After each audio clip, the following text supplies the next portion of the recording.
नमस्कार दोस्तों, आज हम पढ़ेंगे NCERT based modern history one liner question जो हर एग्जाम में पूछे जाते हैं।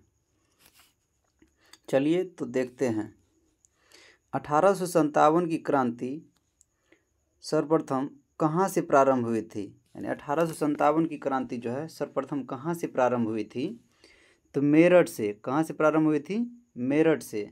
10 मई 1857 को। कब हुआ था? 10 मई 1857 को। उसके बाद जो है 34वीं इन्फेंट्री यानी 34वीं रेजिमेंट जो है, इसको इंग्लिश में इन्फेंट्री भी बोला जाता है। 34वीं रेजिमेंट के सिपाही मंगल पांडे ने किस स्थान पर विद्रोह किया था? तो मंगल पांडे जो है 34वीं इन्फेंट्री का था, तो किस स्थान पर विद्रोह किया था? तो बैरकपुर पे। बैरकपुर इन्फेंट्री था, यानी बैरकपुर में जो बैरकपुर इन्फेंट्री था जो पश्चिम बंगाल में स्थित है। कहाँ है? पश्चिम बंगाल में। 34वीं इन्फेंट्री, इसको याद रखिएगा, बार बार पूछा जाता है क्वेश्चन। दोनों क्वेश्चन पूछा जाता है, यहाँ से बहुत इंपॉर्टेंट है, पूछा जाता है ज़्यादा करके क्वेश्चन। वर्ष 1857 के स्वाधीनता संग्राम के प्रतीक क्या थे? 1857 के समय जो है, मान के चलिए अभी जो है कोई भी चीज़ युद्ध और का जो घोषणा होगा तो टीवी पर या ट्विटर पे एक बार आके बोल देगा, सोशल मीडिया पे, तो पूरा प्रचार हो जाएगा। लेकिन उस टाइम में ये सब व्यवस्था नहीं था। इस वजह से जो है एक घर के लोग रोटी बना के कमल और रोटी दोनों चीज़ जो है, मान के चलिए रोटी ले लेता था और कमल का फूल बना के एक घर का आदमी दूसरे घर में पहुंचा देता था कुछ दूर जा कर के। तो इस वजह से उस टाइम का 1857 की स्वाधीनता संग्राम के प्रतीक क्या था? तो कमल और रोटी। इससे पता चल जाता था कि युद्ध होने वाला है, और एक घर का, मान के चलिए एक घर में रोटी बना और कमल का फूल जो है दूसरे घर में पहुंचा दिया, तो फिर दूसरा घर जो है वो अपने पड़ोसी को पहुंचा दिया। इसी टाइप से जो है संदेश पहुंचता था कि हाँ युद्ध होने वाला है। तो कमल और रोटी, कमल का फूल और रोटी बना के एक घर से दूसरे घर में पहुंचा दिया जाता था। चलिए अब 1857 के विद्रोह का तत्कालीन कारण क्या था? यानी 1857 के विद्रोह का जो है तत्काल कारण क्या था? उस समय का जो है तत्काल कारण क्या था? तो एनफील्ड राइफल में चर्बी वाले कारतूस का प्रयोग, यानी जो है चर्बी वाला कारतूस का प्रयोग जो है उस टाइम में कर रहा था।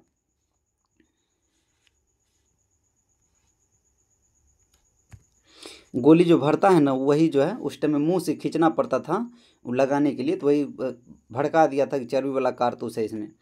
चलिए, अंग्रेजों की शोषणकारी आर्थिक राजनीतिक, यानी अंग्रेजों की शोषणकारी जो है आर्थिक, राजनीतिक, धार्मिक, प्रशासनिक नीतियों के प्रभाव ने 1857 के विद्रोह को जन्म दिया। 1857 का विद्रोह जो है वैसे नहीं हुआ। 1857 के विद्रोह जो है बहुत परेशान किया सेना सबको, लोग सबको, जनता सबको, आम जनता को। इस वजह से जो है 1857 का विद्रोह जो है जन्म हुआ। 1857 का विद्रोह देखिए, आर्थिक रूप से परेशान किया, राजनीतिक रूप से परेशान किया, धार्मिक रूप से परेशान किया, प्रशासनिक रूप से भी परेशान किया। तब जाकर के जो है 1857 का विद्रोह जो है जन्म लिया, यानी 1857 का विद्रोह स्टार्ट हुआ। चलिए अब आगे देखते हैं। 1857 ईस्वी के विद्रोह के समय भारत का गवर्नर जनरल कौन था? 1857 के विद्रोह में जो है 1857 के विद्रोह में जो है यहाँ का गवर्नर जनरल कौन था? भारत का गवर्नर जनरल तो लॉर्ड कैनिंग। देखिए 1857 की क्रांति में जो है मंगल पांडे 34वीं इन्फेंट्री का था, बढ़िया से पीट दिया था। किसको पीटा था? तो अंग्रेज को फाइटिंग से फटिया दिया था। तो लॉर्ड कैनिंग तो फाइटिंग, यहाँ से इस टाइप से याद रखिए, फाइटिंग से लॉर्ड कैनिंग जो है, भारत का गवर्नर जनरल कौन था उस समय? Lord Canning. तो इसको फाइटिंग से फटिया दिया, यानी ठीक कर दिया इसको, इस टाइप से याद रखिए, कैनिंग तो फाइटिंग। चलिए आगे देखते हैं। 1857 ईस्वी के विद्रोह के समय ब्रिटिश प्रधानमंत्री कौन था? यानी 1857 की क्रांति जिस समय हो रहा था उस टाइम उस समय जो है ब्रिटिश में जो प्रधानमंत्री कौन था? तो पॉमस्टन था। कौन था? पॉमस्टन था। यहाँ से इसको जो है याद कीजिए, पॉमस्टन था। पॉमस्टन था उस समय का प्रधानमंत्री ब्रिटिश में। 1857 के स्वतंत्रता संग्राम से संबंधित पहली घटना कौन सी थी? यानी 1857 की जो है स्वतंत्रता संग्राम से संबंधित जो है पहला घटना जो है कौन घटा था? तो सैनिकों का दिल्ली के लाल किले पर पहुंच जाना, यानी जितना भी सैनिक था सब सैनिक जो है दिल्ली के लाल किले पर पहुंच गया। चलिए 1857 के विद्रोह में भाग लेने वाले सर्वाधिक सैनिक किस राज्य या क्षेत्र से थे? यानी 1857 के विद्रोह में जो है सैनिक से जो भाग लिया था तो सबसे ज़्यादा अवध में सैनिक था। अवध के सैनिक ने भाग लिया था 1857 के विद्रोह में। चलिए अब आगे देखते हैं। 1857 ईस्वी में किसने इलाहाबाद को आपातकालीन मुख्यालय बनाया? यानी इलाहाबाद को जो है, इलाहाबाद उस समय बीच में पड़ता था, बीच में इलाहाबाद जो है सेंटर इस सब को जो है शासन प्रशासन चलाने के लिए ठीक ठाक था। ये वजह से लॉर्ड कैनिंग जो है इलाहाबाद को मुख्यालय बनाया। कहाँ बनाया? इलाहाबाद को आपातकालीन मुख्यालय बनाया इमरजेंसी में। 1857 में किसने इलाहाबाद को आपातकालीन मुख्यालय बनाया था? तो लॉर्ड कैनिंग। कौन बनाया था? Lord Canning. चलिए इस सेट देख लेते हैं, उसके बाद नीचे में देखेंगे कौन विद्रोह को दमन और किया।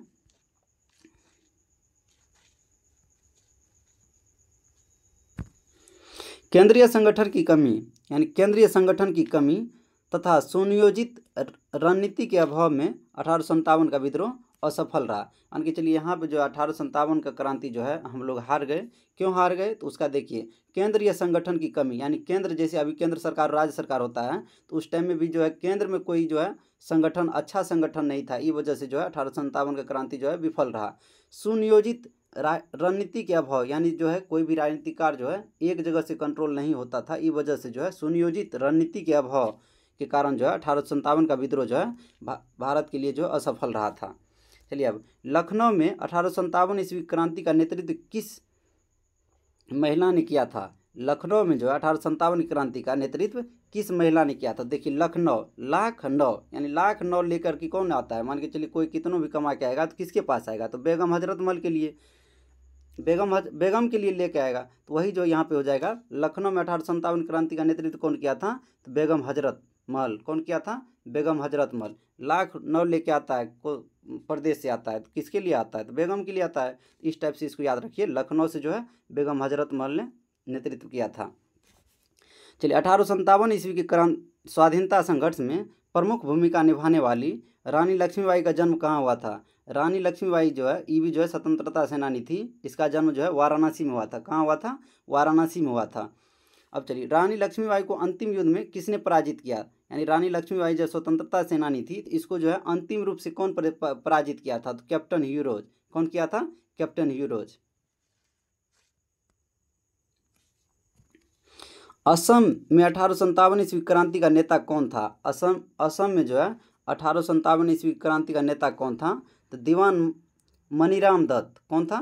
दीवान मनीराम दत्त था असम में जो है 1857 की क्रांति का नेता। हर एक जगह से नेतृत्व हो रहा था। तो असम से जो है दीवान मनीराम दत्त था। फैजाबाद से विद्रोह कर रहे, यानी फैजाबाद से विद्रोह कर रहे क्रांतिकारी को पकड़ने के लिए अंग्रेजों ने 50,000 रुपये का इनाम रखा था। फैजाबाद से जो है क्रांतिकारी था अहमदुल्ला। ये जो है बहुत ही अंग्रेज को परेशान करने वाला जो है क्रांतिकारी था। इस वजह से जो है, या इसको ऐसे याद रखिए ना कि अहमदुल्ला, इसको बहुत अपने आप पे घमंड था। इस वजह से जो है ये अंग्रेज को परेशान कर दिया था। तो अंग्रेज को जब परेशान करेगा तो अंग्रेज तो इसको पकड़ने के लिए कुछ न कुछ अपना टेक्निक लगाएगा। इस वजह से इसके ऊपर जो है 50,000 का इनाम रख दिया था। कितना का? 50,000 का इनाम। मौलवी अहमदुल्ला, इसको पूरा अपने आप पे घमंड था, गुमान था। इस वजह से ये अंग्रेज को परेशान करता था। तो अंग्रेज क्या किया? इसको पकड़ने के लिए 50,000 इनामी राशि घोषित किया। कानपुर से विद्रोह का नेतृत्व कर रहे नाना साहब ने किसे अपना सेनापति नियुक्त किया? तो नाना साहब जो है अपना सेनापति किसे नियुक्त किया? चलिए देखते हैं। नाना साहब ने अपना सेनापति किसे नियुक्त किया? तो तात्या टोपे को। किसको? तात्या टोपे को। उसका तात्या टोपे का जो है मूल नाम था रामचंद्र पांडुरंग। क्या नाम था? रामचंद्र पांडुरंग। कानपुर के विद्रोह का नेतृत्व कर रहे नाना साहब, यानी वहाँ का विद्रोह का नेतृत्व कौन कर रहे थे? नाना साहब। लेकिन सेनापति कौन था? सेनापति तात्या टोपे था। और तात्या टोपे का मूल नाम भी पूछ लेता है कभी कभी। तो रामचंद्र पांडुरंग। क्या? रामचंद्र पांडुरंग। ये सेनापति था रामचंद्र पांडुरंग, लेकिन नेतृत्व जो है नाना साहब कर रहे थे।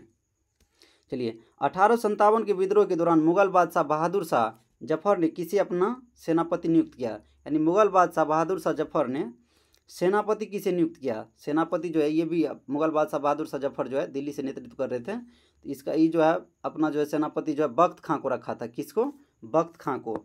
1857 की क्रांति के दमन के पश्चात भारतीय फौज के नव संगठन से संबंधित कमीशन कौन था। यानी 1857 की क्रांति को जो है पूरा जो पराजित कर दिया, तो फिर जो है अंग्रेज अपने अनुसार से जो है भारतीय फौज को जो है नव संगठन किया, यानी वहाँ पे जो है सेना सब में जो है तोड़ मड़ोड़ करके जो है उसको कमज़ोर किया। उसके बाद जो है ये संगठन जो है बनाया, जो है किस उस संगठन का कौन नाम, तो पील कमीशन। कौन नाम, क्या नाम दिया, पील कमीशन के तहत जो है नव संगठन, नया फौज का जो है फिर से पुनः निर्माण किया गया और अंग्रेज अपने अनुसार से उसको व्यवस्थित किया। चलिए अब देख लेते हैं कौन किसको कहाँ से विद्रोह का दमन किया और कौन हारा कौन जीता, उसको देख लेते हैं। बहुत ही इंपॉर्टेंट है, यहाँ से क्वेश्चन पूछा जाता है, बार बार पूछा जाता है, इसको बढ़िया से देख लीजिए।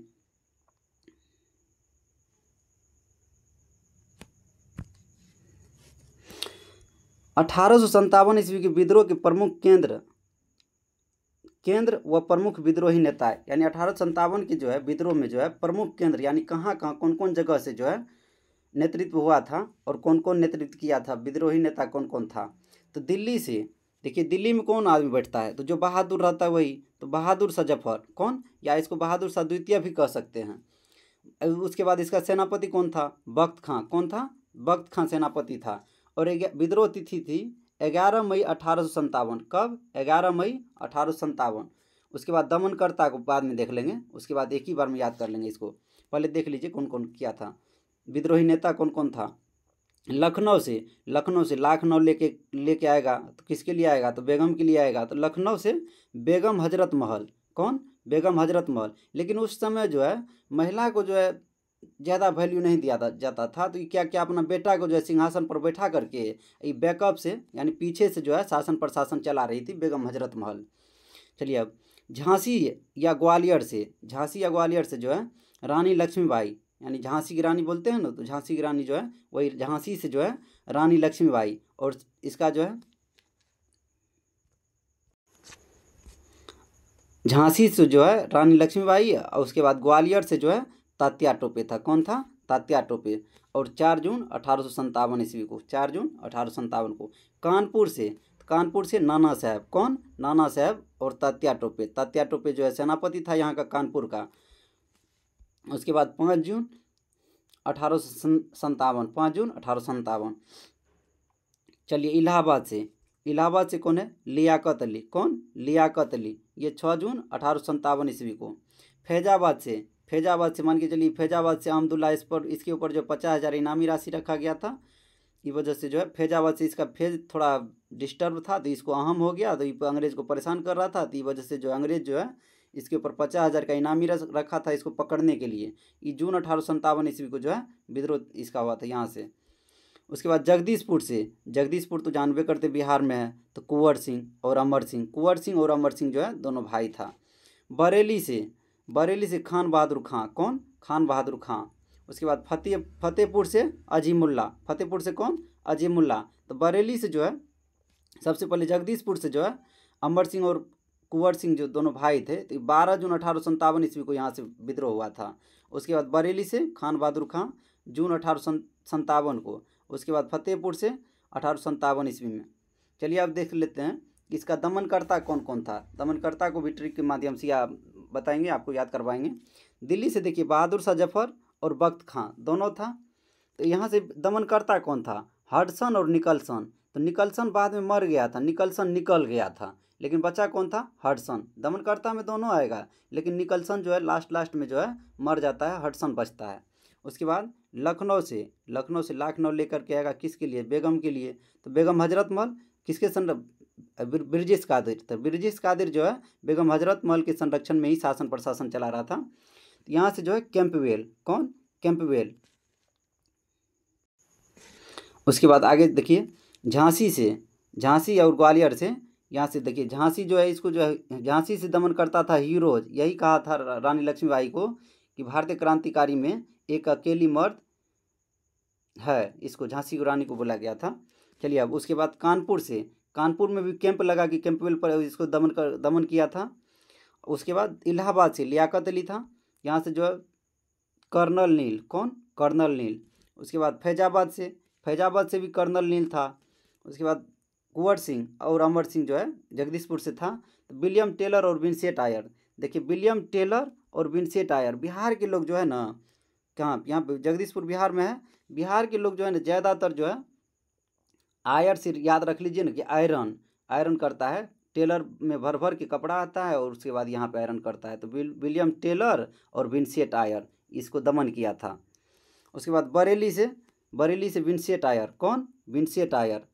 अब देख लीजिए फतेहपुर से जनरल रेनॉल्ड, फतेहपुर से कौन किया था? General Reynold. चलिए अब देख लेते हैं 1857 के विद्रोह के समय मुगल शासक बहादुर शाह जफर थे। इन्हें इस विद्रोह का अखिल भारतीय नेता माना गया। मान के चलिए जो दिल्ली में रहेगा उसी को नेता माना जाएगा। तो ये जो 1857 के विद्रोह के समय जो है मुगल शासक बहादुर शाह जफर थे, इन्हें इस विद्रोह का अखिल भारतीय नेता माना गया। इस विद्रोह का जो है अखिल भारतीय नेता माना गया। चलिए अब आगे देख लेते हैं।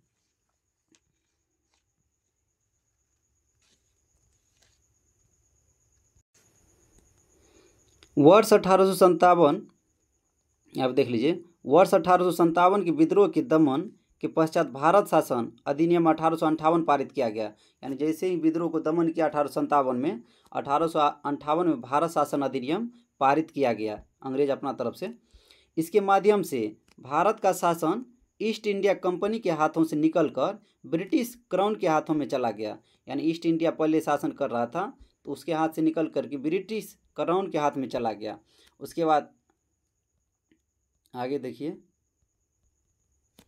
महारानी विक्टोरिया ने भारतीय प्रशासन को ब्रिटिश ताज के नियंत्रण में लेने की घोषणा की। यानी महारानी विक्टोरिया जो है भारतीय प्रशासन को ब्रिटिश ताज के नियंत्रण में, यानी ब्रिटिश लोग के नियंत्रण में जो है घोषणा कर दिया कि 1 नवंबर 1858 ईस्वी से अब जो है ब्रिटिश ईस्ट इंडिया कंपनी जो है यहाँ का शासन प्रशासन नहीं देखेगा। तो कौन देखेगा? ब्रिटिश क्राउन के तहत जो है वहाँ के नियंत्रण में रहेगा। ये भारतीय प्रशासन को ब्रिटिश ताज के नियंत्रण में लेगा 1 नवंबर 1858 से। चलिए अब वर्ष 1857 ईस्वी के विद्रोह के दमन के पश्चात भारतीय सेना का पुनर्गठन के लिए किस आयोग का गठन किया गया? यानी 1857 में जैसे ही मान के चलिए विद्रोह का दमन हुआ, तो विद्रोह दमन हुआ तो अंग्रेज जो है अपना अनुसार से सेना को निर्धारित करेगा कहाँ किसको देना है नहीं देना है, जिससे कि फिर पुनः विद्रोह ना हो। इस वजह से जो है उस संगठन का नाम बनाया पील आयोग। भारतीय सेना का पुनर्गठन का जो है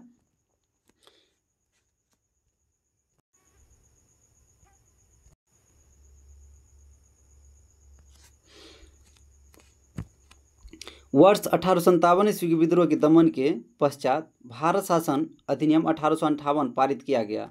इसके माध्यम से भारत का शासन ईस्ट इंडिया कंपनी के हाथों से निकलकर ब्रिटिश क्राउन के हाथों में चला गया। यानी पहले जो है 1857 के विद्रोह के दमन के पश्चात जैसे ही 1857 के विद्रोह जो है यहाँ पे हम लोग हार गए, तो भारत शासन अधिनियम 1858 पारित किया गया। भारत शासन अधिनियम 1858 पारित किया गया और इसके माध्यम से भारत का शासन ईस्ट इंडिया कंपनी के हाथ से निकाल करके ब्रिटिश क्राउन के हाथों में चला गया। महारानी विक्टोरिया जो है ने भारतीय प्रशासन को ब्रिटिश ताज के नियंत्रण में लेने की घोषणा 1 नवंबर 1858 को की। कब की? 1 नवंबर 1858 को। चलिए वर्ष 1857 के विद्रोह के दमन के पश्चात भारतीय सेना का पुनर्गठन के लिए किस आयोग का गठन किया गया? पील आयोग का। कौन आयोग का? पील आयोग का। यहाँ से जो सेना को जो है फिर नए तरीके से सजाने के लिए जो है पील आयोग के तहत जो है पुनर्गठन किया। वर्ष 1858 के भारत शासन अधिनियम के द्वारा किसे भारत का प्रथम वायसराय नियुक्त किया गया? भारत का प्रथम वायसराय जो है लॉर्ड कैनिंग को नियुक्त किया गया। किसे किया गया? लॉर्ड कैनिंग को।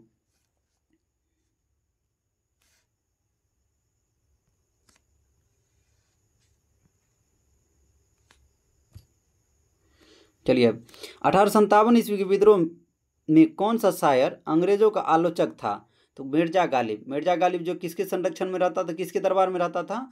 तो बहादुर शाह जफर के या बहादुर शाह द्वितीय के दरबार में रहता था और शायर का काम करता था। तो ये अंग्रेजों का आलोचक था। भारत में जो है शिक्षित मध्यम वर्ग तथा जमींदारों ने 1857 के विद्रोह में तटस्थता बनाए रखी थी। शिक्षित मध्यम वर्ग, यहाँ भी अभी भी देखिएगा जो शिक्षित लोग रहेगा वो जल्दी आगे नहीं जाएगा किसी भी विद्रोह में, वो जो है चुपचाप रहेगा, अपना बैठा रहेगा। तो इसी वजह से उस टाइम में भी ऐसा ही हुआ था, जब अंग्रेज परेशान कर रहा था भारतीय लोग को, तो शिक्षित मध्यम वर्ग और जमींदार ने 1857 के विद्रोह में तटस्थता, शुरुआत में तटस्थता दिखाई थी। यानी शुरुआत में जो है अंग्रेज परेशान कर रहा था तो कुछ नहीं किया, जब लास्ट में अंग्रेज जो है ज़मीन जब छीनने लगा तब जो है जमींदार भी विरोध करने लगा। तो शुरुआत में तटस्थता का भूमिका निभाया था। 1857 के विद्रोह के कारणों पर भारतीय भाषा में लिखने वाला प्रथम भारतीय कौन था? यानी 1857 के विद्रोह के कारणों पर जो है भारतीय भाषा में जो है वो जो एक बुक लिखा था, कौन लिखा था? सर सैयद अहमद खां। कौन लिखा था? सर सैयद अहमद खां। 1857 के विद्रोह में बिहार का नेतृत्व जगदीशपुर के जमींदार वीर कुंवर सिंह ने किया था। यहाँ से कौन किया था? जगदीशपुर से 1857 की क्रांति का नेतृत्व वीर कुंवर सिंह। कौन किया था? वीर कुंवर सिंह। 1857 ईस्वी के स्वतंत्रता संग्राम में किस राजवंश ने अंग्रेजों की सर्वाधिक सहायता की थी? अंग्रेजों की जो है सर्वाधिक सहायता ग्वालियर के सिंधिया परिवार किया था। कौन किया था? ग्वालियर के सिंधिया परिवार किया था अंग्रेजों का सहायता। ये जो है यहाँ से मान के चलिए ये वो छल जो होता है, छल किया था भारत के लोगों से सिंधिया परिवार।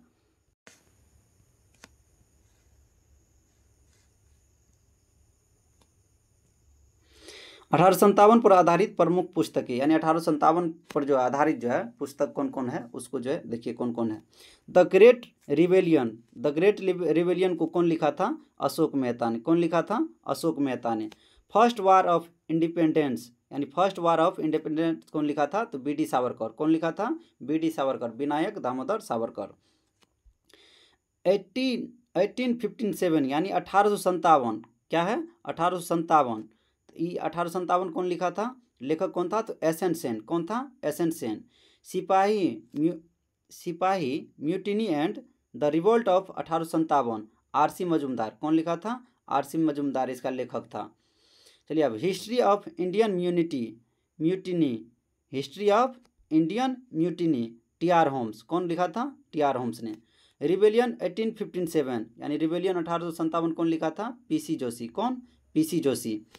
Causes of the Indian revolt, causes of the Indian revolt, sir Syed Ahmed Khan. कौन लिखा था? सर सैयद अहमद खान। उसके बाद आप देख लीजिए इसको। रानी लक्ष्मीबाई की मृत्यु पर हीरोज ने कहा था कि भारतीय विद्रोहियों में वह अकेली पुरुष थी, यानी वह अकेली मर्द थी। हीरोज क्या कहा था? देखिए बहुत इंपॉर्टेंट क्वेश्चन है, पूछता है बार बार। रानी लक्ष्मीबाई की मृत्यु पर हीरोज ने कहा था कि भारतीय विद्रोहियों में वह अकेली पुरुष थी। हीरोज जो है इस विद्रोह को दबाया था, तो इसको पता था कि उसका शासन प्रशासन कैसे परेशान किया था, ये वजह से कहा था। चलिए अब आगे देख लेते हैं।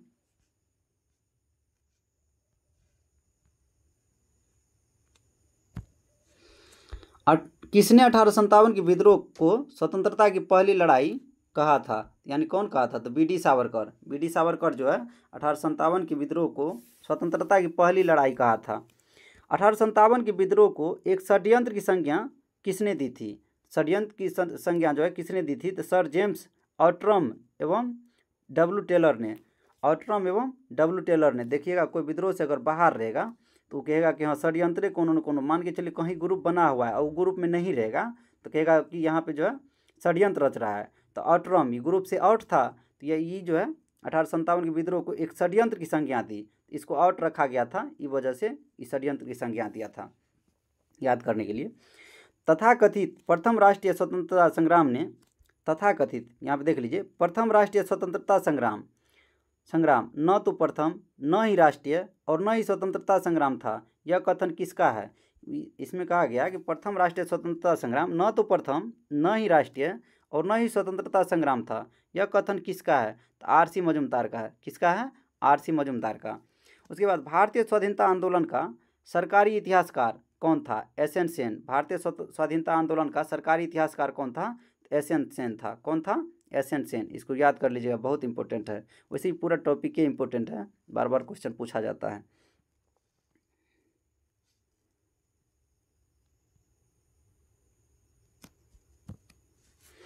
अठारह के विद्रोह पर आधारित प्रमुख मत, यानी 1857 का जो क्रांति हुआ था उसमें जो है इतिहासकार अपना अपना मत क्या दिया था।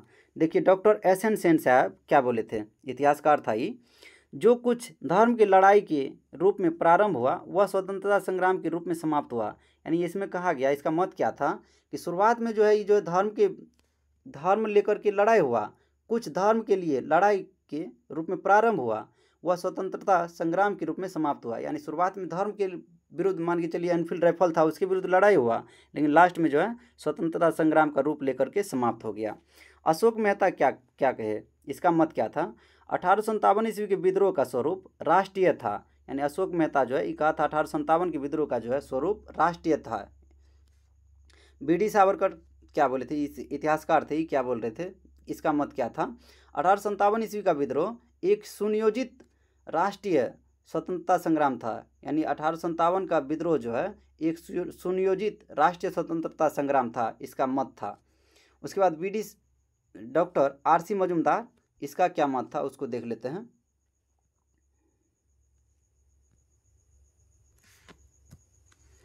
आर.सी. मजूमदार, इसका मत क्या था।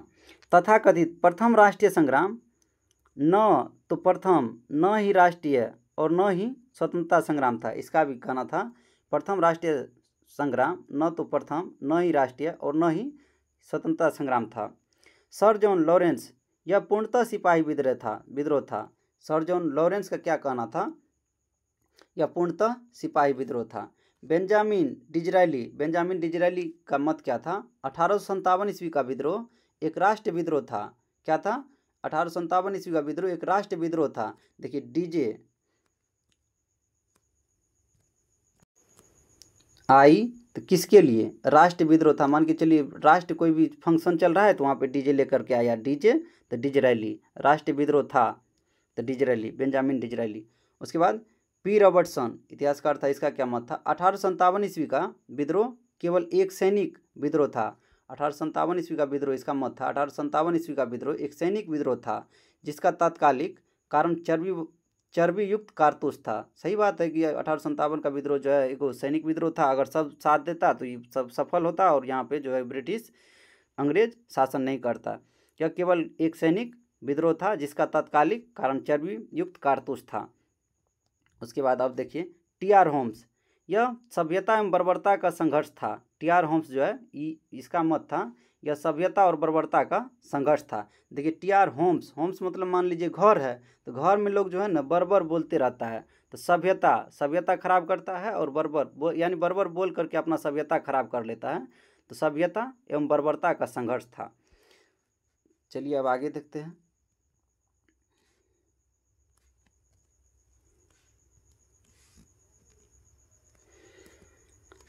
डब्ल्यू टेलर और जेम्स आउट्रम, यह अंग्रेजों के विरुद्ध हिंदू मुसलमानों का षड्यंत्र था। क्या है, यह अंग्रेजों के विरुद्ध हिंदू मुसलमानों का षड्यंत्र था। रीज, यह ईसाई धर्म के विरुद्ध एक धर्म युद्ध था। रीज का कहना था यह ईसाई धर्म के विरुद्ध एक धर्म युद्ध था। वीडियो अच्छा लगे तो लाइक करें, कमेंट में लिखें नेक्स्ट सब्जेक्ट कौन सा चाहिए और सब्सक्राइब जरूर करें।